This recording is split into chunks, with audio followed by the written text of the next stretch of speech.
Helsingin perustaja ja myöskin toimitusjohtaja. Aleksi on megatrendeihin ja yhteiskehittämiseen erikoistuneen tämän Hautomon toimitusjohtaja, niin kuin sanoinkin jo, eli megatrendeistä hän tulee myöskin meille tänään kertomaan. Hän on tulevaisuuden tutkija ja elämäntapamuutosten asiantuntija. Huikeita aiheita. Ja viimeisen 15 vuoden aikana Aleksi on tehnyt kaiken näköistä, muun muassa hän on vauhdittanut kymmenien yritysten, kuntien, kansalaisjärjestöjen ja yliopistojen strategiatöitä ja ehkä jopa teinkin, joidenkin kanssa hän on tehnyt yhteistyötä.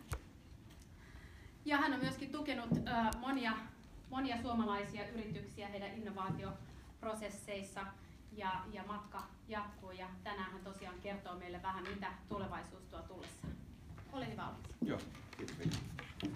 Tosi suuri ilo olla aina tämmöisen uudenlaisen kehittäjän, nimenomaan työelämän kehittäjän tilaisuudessa, jossa niin näkee myös, että minkälaiset asiat sitten siinä työelämässä kiinnostaa, kun on tämmöinen niin taho, jolta ei niin vaikea varmaan suurin tästä vielä niin olettaa tai tietää, että mitä se tarjoaa, niin tässä on mun mielestä tosi kiva tilanne ja siinä mielessä myös ilo olla täällä niin saamassa teiltä sitä niin palautetta, sitä mitä Appedon ja mitä nämä mun sanat tässä jatkossa sitten teidän mielestä tarkoittaa, eli niin kuin melko neitseellisellä alustalla. Tosiaan niin kuin tuossa esittelyssä tuli esiin, niin mun peruskauraa on tulevaisuuden isot muutokset. Yleensä lähdetään siitä tämmöistä niin kuin tosi simppeleiden 5 megatrendin kokonaisuutta ja lähdetään miettimään, että mitä nämä kaikki yhdessä, minkälaisia muutoksia nämä saa aikaiseksi ja jos katsotaan 15-20 vuotta, niin mitkä on ne kaikkein isommat tärkeimmät asiat ja tietenkin näitä voisi katsoa monella tapaa, koota sieltä paljon statistiikkaa, vertailustatistiikkaa eri maista ja erilaisista kärkiryhmistä. Se mikä meitä kiinnostaa yleensä on se, että mitä tapahtuu siinä vaiheessa, kun nämä alkaa vaikuttaa ihmisten ihan arkisiin käytäntöihin. Mitä tapahtuu, kun ne tulee työpaikoille, mitä tapahtuu siinä vaiheessa, kun ihmiset joutuu muuttamaan arkisia käytäntöjä tai saa muuttaa niitä uuden teknologian tai uusien hallinnon uudistuksien tai vaikka väestömuutoksesta lähtevien kulttuuristen muutosten takia.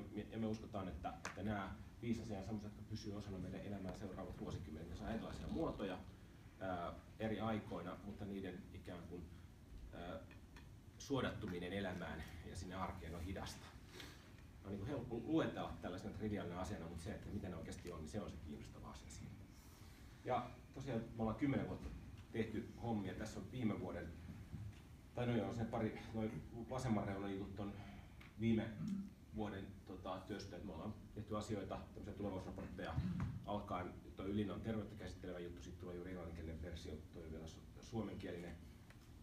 Sitten siinä on yksi tämmöinen Hyper-Connected Nordic Society, eli niin kuin Internet of Things-tyyppistä tulevaisuutta käsittelevä juttu, ja sitten yksi tämmöinen Smart City-tulevaisuus. Sen lisäksi me ollaan mietitty, tuolla on elämäntapojen muutosta ja koulutuksen muutosta ja sitten cleantech-bisneksen muutosta esimerkiksi viime parin vuoden aikana. Ja tällaisia ikään kuin yleensä juuri megatrendejä ja skenaarioita sisältäviä selvityksiä asioista, jotka sitten ikään kuin antaa ainakin joitakin valistuneita arvauksia, miten nämä asiat alkaa näyttää, kun ne osuu meidän arkeen.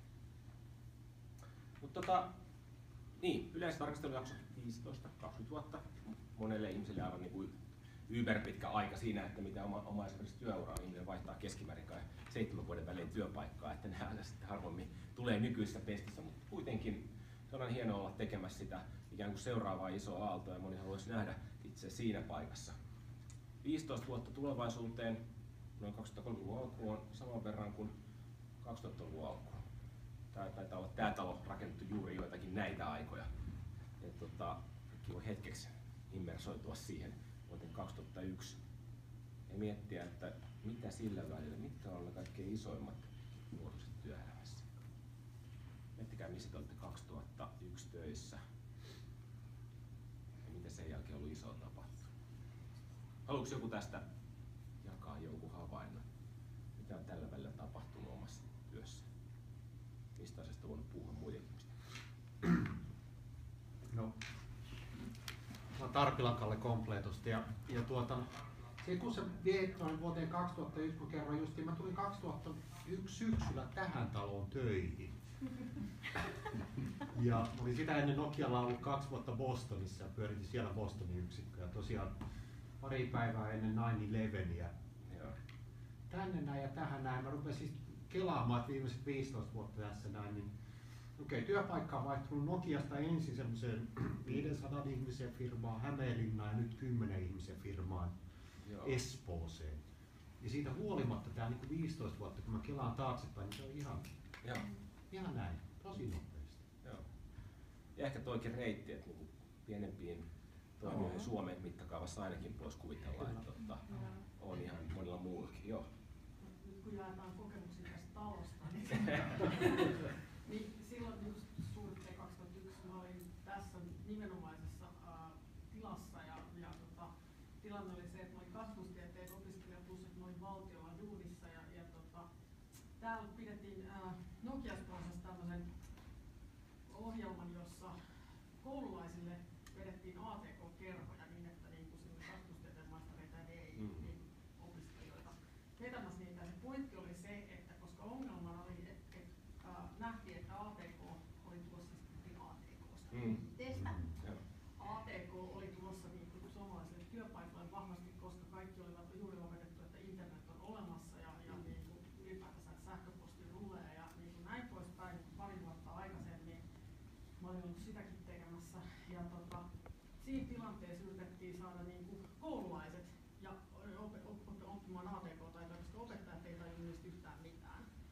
Ja niinku, se oli semmoinen, minkä mä niinku näkisin, että on muuttunut ihan älyttömästi taas välissä. Silloin just vasta tietokoneet oli oikeasti tullut. Eli siinä aikana on tullut mahdottomaksi toimia ilman niinku hyviä ICT-valmiuksia työelämässä käytännössä. Joo, otetaan ne Ilmarisen Vesa Katalystista. Silloin olin töissä Satama Interactiossa ja Nokia oli meidän asiakas. Ja muistan, että itse asiassa myytiin Nokialle semmoinen paikannusjuttu, joka siis perustui solupaikannukseen ja siis perustui siihen, että kaverit käyvät katsomaan, että mikä täällä olevan tukiaseman tunnus on. Ja se osasi paikantaa, että onko se puhelin täällä vai Sataman toimistolla tuolla Hernesaarassa ja sitten se jotenkin hälytti siitä. Okei. No niin, eli tämän tyyppinen. Monet asiat oli niin teknologisesti nupullaan ja nyt ne on niin jotenkin ehkä vähän toisessa teknologisessa muodossa, mutta kuitenkin samat ideat alkaa olla ja sitten jo oikeasti totta. Että tavallaan 15 vuotta on semmoinen, että voidaan hahmottaa, että joku asia on keksitty nyt ja 15 vuoden päästä se on niin normaali, arkinen juttu.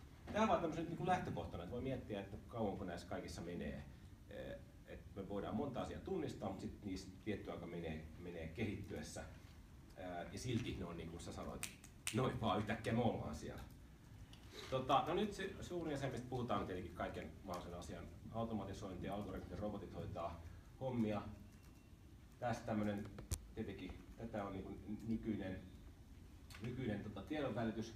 Me luetaan online-uutisia, tuollaisia pieniä juttuja. Tämä oli jo suurin piirtein silloin 2001kin se asia, että uutiset oli reaaliaikaisia ja niitä löytyi verkosta. Se, minkä tässä on eroa, on tämä kyseinen pieni uutinen maanjäristyksestä. Ei enää ollut toimittaja tekemä, vaan se oli suoraan tiedotteesta joku algoritmi muokannut sen sinne. Ei se nyt varmaan toisi ihan hirveän monimutkaista muuta uutista pystynyt tekemään. Urheilu-uutisia tehdään nykyään jo, että tulossa oli fudismatsi näin ja näin. Mutta joka tapauksessa sen viesti on se, tuohon aikaisemmin tarvittiin ihminen, joka istui kuitenkin tietokoneen ääressä, sen piti opetella kaikki taidot. Se oli niinku, opetellut hoitamaan normaaleja siistejä sisätyötä toimistossa. Ja nyt tämän tyyppiset hommat on häviämässä ja katoamassa. Eli se ei ole pelkästään se tehdastyö, vaan se on myös tätä. Tämä on ollut se ehkä viimeisen 1,5 vuoden semmoinen niin kuin suuri hätä, osittain myös moraalinen hätä, että eikö auta, että olet hankkinut hyvän koulutuksen ja päässyt siitä töihin, silti voit tulla turhaksi. Toinen suunta siinä tulee vähän vielä ihmistyöstä. Tässä löytyy yhdeltä mikrotyöalustalta Jasna Serbiasta, jatko-opiskelija. Tarvittiin raporttiin puolitoista sitten semmoinen pätkä case study, ja me huomattiin, että me oltiin vähän niin kuin mitottu meidän aikataulun väärin, ja katsottiin, että yksi kokonaan erillinen osio, johon pitäisi jonkun paneutua, niin kukaan ei nyt tehnyt sitä ja viikko aikaa saada homma painoon. Lähtiin kokeilemaan mikrotyöalustolta, että mitä löytyisi, ja Sieltä löytyi Jasnan profiili, hän vaikutti, että hän on just niitä asioita tehnyt, mitä me tarvittiin, niin kuin yllättäenkin matchäävästi, tutkinut siis kaupunkien ja kaupunkitilojen muutosta. Niinpä sieltä tuli semmoista 5 case studya Jasnan kirjoittamana. Hän toimitti vielä kaupan päälle valokuvat, hän oli käynyt osasta tekemässä ihan itse jotain hommia. Hinta $120. Että niin kuin siinä alat sitten soittelemaan jollekin sun niin freelancer ringissä olevalle, kun sä voit tällaisia tehdä. Ja tämäkin jollakin tavalla on niin kuin tulosta sitä, että sitä on, niin kuin, työ muuttuu taskeiksi yksittäisistä tehtävistä, joita sä voit ostaa ympäri maailmaa. Me tehtiin seuraava raportin versio, tilattiin Jerusalemista englanninkielen oikein oikoluku.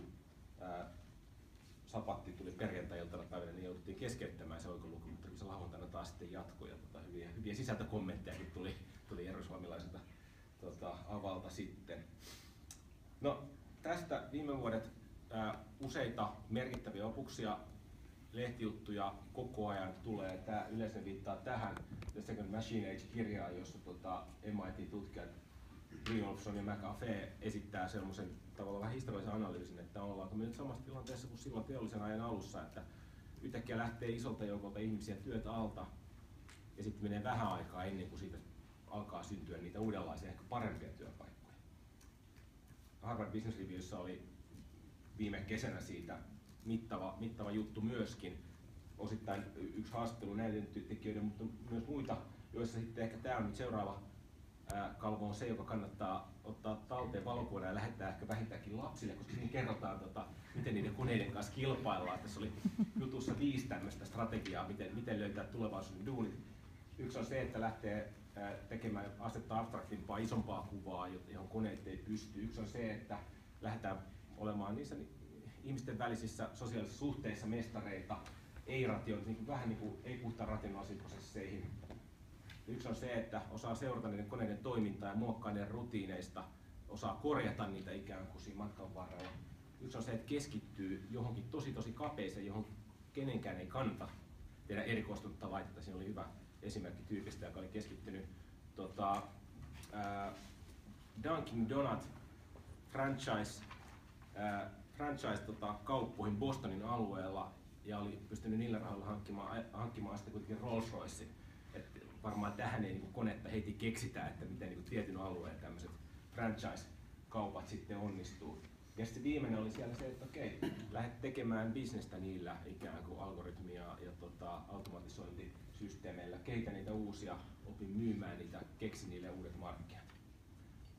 No, näin varmaan kaikille vielä tarjoaa työtä, mutta tässä on ainakin Harvard Business Reviewn lukijoille sitten monelle varmaan, että okei, miten mä pärjään kilpailussa, niin näillä mennään. Edelleen jää se kysymys, että miten ne isot massat sitten, joka on kirjoittanut urheiluutisia paikallislehtiin tai tehnyt jotain manuaalista työtä.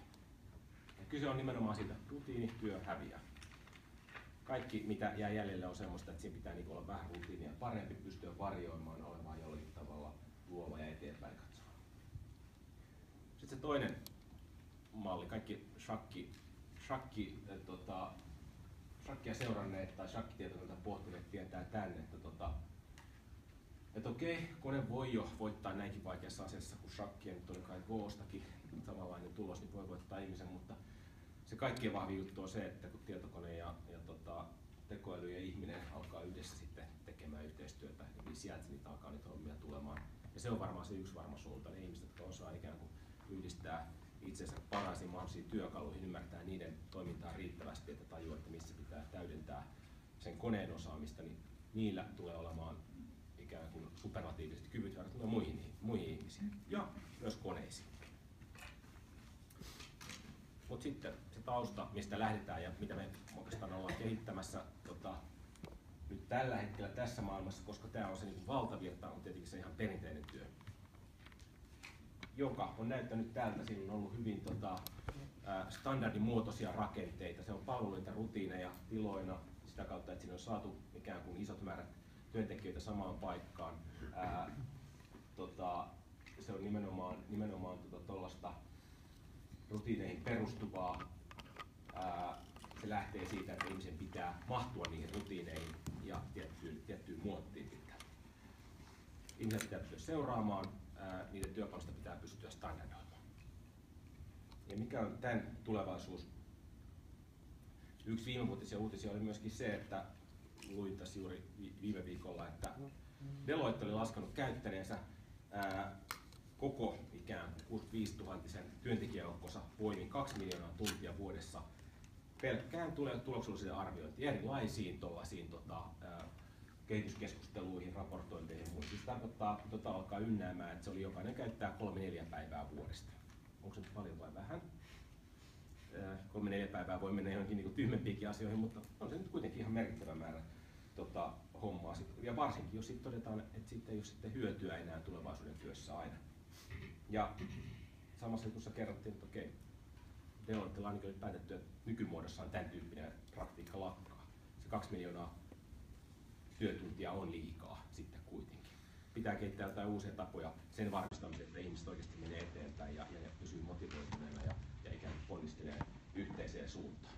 Tämä on ehkä jonkunlainen nyt uutinen siitä, että se standardoidusta työstä edes tällaisessa nykyisessä ikään kuin henkilökohtaisten kehityskeskustelujen mielessä ollaan menossa johonkin seuraavaan vaiheeseen. Tietenkin se, mitä me jo nyt tällä hetkellä tehdään, on se, että me kehitetään itsemme muilla osa-alueilla kuin työssä erilaisilla teknologisilla välineillä. Tuossa on mun puhelimesta löytyvät erilaiset käyttäytymismuutos ja tee itsestäsi tehokkaampi, tuottavampi tyyppiset appit, joita on ihan mielenkiintoista keräily, seuraa, monitoroi itseäsi. Useimmat jo varmaan käyttää erilaisia ikään kuin tällaisia aktiivisuusmittareita, joiden kiinnostava asia on se, että sieltä tulee myös niin kuin kavereiden kannustuksia, eli mitä kaverit tekee, on se, niin kuin se sosiaalipsykologinen efekti siellä, se pitää liikkeessä. Ja tämä on nyt tietenkin se, mitä kaikki katsoo kovasti, kaikki firmat. Miten data oikeasti auttaa meitä muuttamaan käyttäytymistämme. Se pitäisi olla periaatteessa tosi iso hyppy, mutta kuinka se lähtee toteutumaan? Opitaanko me yhdistelemään sitä dataa? Muuttuuko se käytännöiksi? Minkälaista ikään kuin vertaispalautetta tai vertaismotivointia se tarkoittaa? Sen tietenkin se semmoinen niin kuin iso niin kuin teknologinen harppaus on viime vuosina erilaiset tietenkin älykellot, joiden pitäisi just tehdä tätä, että sulla on koko ajan joku ohjaamassa sua johonkin. Kuinka moni käyttää tätä niin kuin tällaisia aktiivisesti siihen, että muokkaa omaa käyttäytymistä? Onko se onnistunut? Onko hyviä kokemuksia? On. Askelmittari. Askelmittari Se on ihan typerä yksinkertainen, 8000 askelta päivässä. Mäkin seuraan sitä. Onko jotain muita hyviä? Mitä? Unimittari. Unimittari. Onko se auttanut sua? Se on lisännyt mun unen määrää 2 tuntia per yö. Loistavaa. Hyvä. Huomenna tuli stressi. Erinomaista. Siis väitös on se, että näiden niin kuin heikkous on se, että sitten kuitenkin pelkkänä laitteina ne on niin 3-4 kuukautta ja sitten taas toi niin käskee mulle, annanko valtaa tälle. Et silloin pitää oikeasti alkaa tulla tuloksia. Et jos ei siinä alalla saa tulla tuloksia, niin ihmiset hylkää sen, että no niin, kiva juttu, kokeillaan joskus toista. Ja just vaikeinta on se, että miten sä pidät motivaatiota yllä. Datalla on selvä näyttö, tai siis selvä kyky pitää motivaatiota yllä, mutta se ei niin yleensä riitä. Et se hyvä tulos työntää sua vähän aikaa eteenpäin, mutta miten se pitää sua vielä kauemmin. Mutta kaikkein niin vahvin yleensähän on se nimenomaan, että sä näet muiden ihmisten innon. Että toi tekee, toi saa tuloksia. Hei, itse munkin pitää alkaa kokeilla tätä samaa asiaa. Ja sen takia näissä niin kun kävely, juoksu, liikuntajutuissa on ollut nimenomaan tämä se keskeinen idea, että haastetaan toisia, välitetään se omalle verkostolle ja siihen mä uskon, että mennään vielä entistä pidemmällekin. Nämä ei enää yksilö, vaan nämä on yhteisö- ja verkostotyökaluja jatkossa. Ja se on kuitenkin se iso, koska se on oppimisen graalimaa, miten me saadaan ihmistä katsomaan, löytämään nimenomaan relevantit vertaiset, joiden kautta me halutaan niin oppia yhdessä jotain. Joskus yksilöllisiä tavoitteita, joskus yhteisiä tavoitteita toteuttamaan. Niin, että se ei ole niin ylhäältä annettu, vaan me ollaan itse osattu tunnistaa, ketkä on meidän vertaisia. Me tehtiin muutama vuosi sitten tosiaan tuommoinen pieni selvitys tuon kansainvälisen liikkuvuuden keskuksen Simon kanssa, jossa alkulähtökohtana oli selvittää, että miten työnantajat ja just valmistumassa olevat näkee kansainvälisyyden. Simon tehtävänä on saada ihmiset liikkumaan kansainvälisesti ja hakemaan ura- ja opiskelumahdollisuuksia muista maista.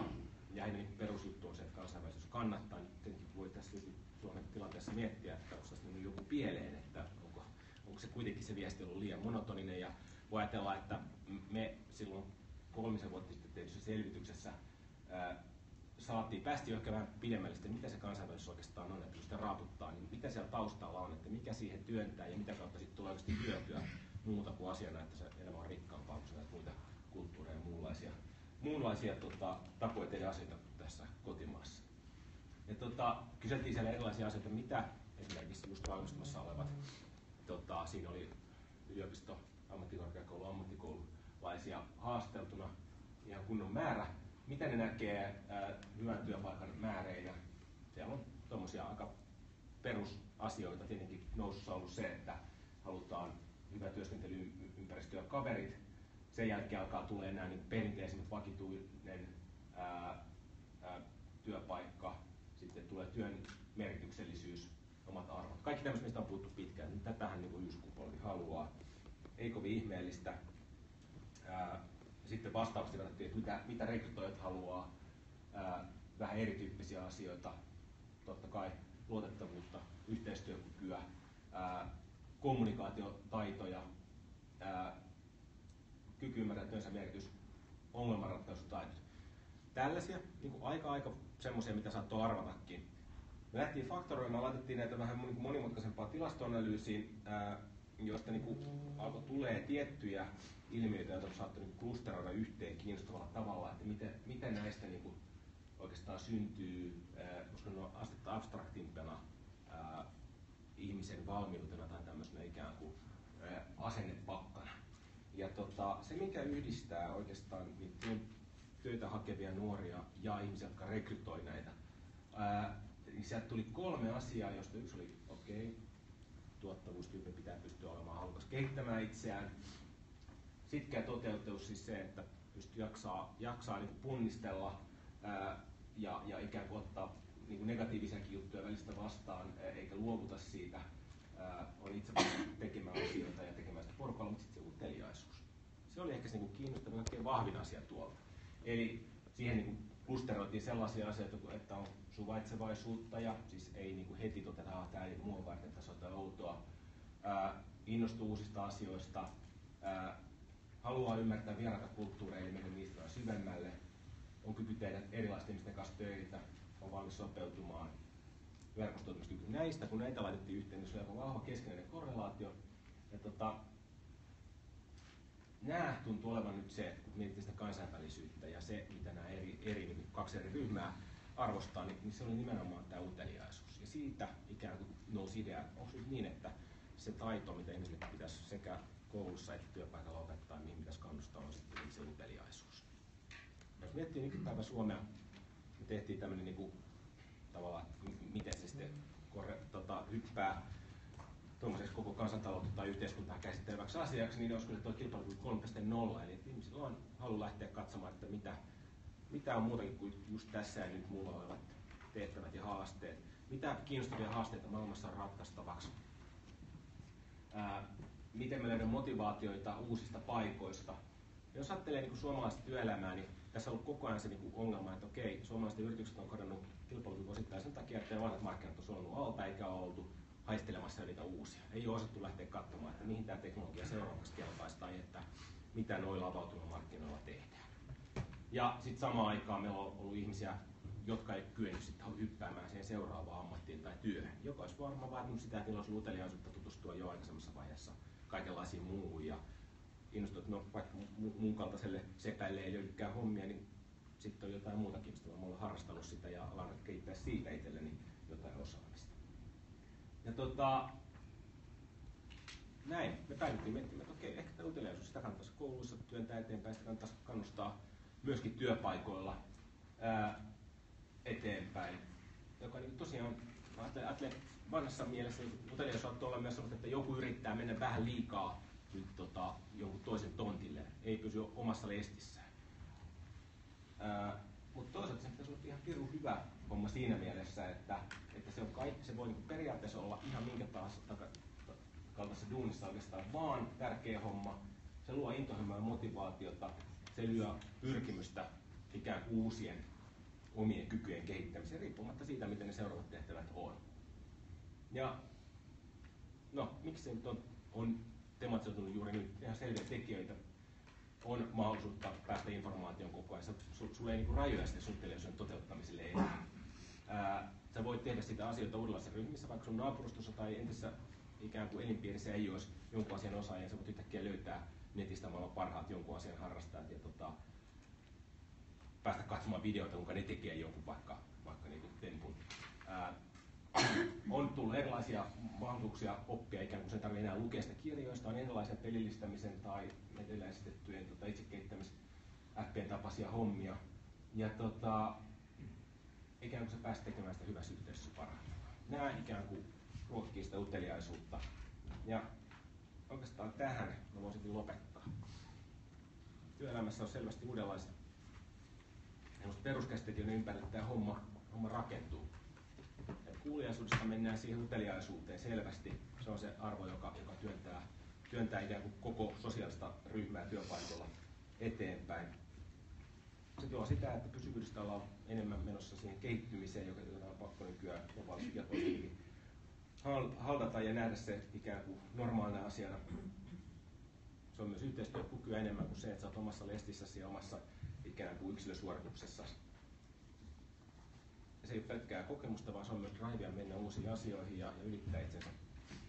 Ja se on myös sitä, että pystyy näkemään ne resurssit jossain muussa kuin sitä, että ketä mun työkaverit on nyt. Sä voit etsiä sen Jasnan, joka tekee sulle sen homman joka päivä ja tajutaan, että hei, me voidaan tehdä vaikka minkälaisia asioita, ei tarvitse ajatella, ketä ottaa palkkaa tänään tai kenen kanssa ei juonut kahvia jo. Mutta kaikki mun mielestä lähtee uteliaisuudesta se, että on kyky mennä vähän pidemmälle ja ottaa asioista selvää. Ja tehdä myös turhissa asioissa. Ei välttämättä siitä, että mitä sun on käskenyt tehdä viimeiset 3 vuotta tai se 7 vuotta. Näin.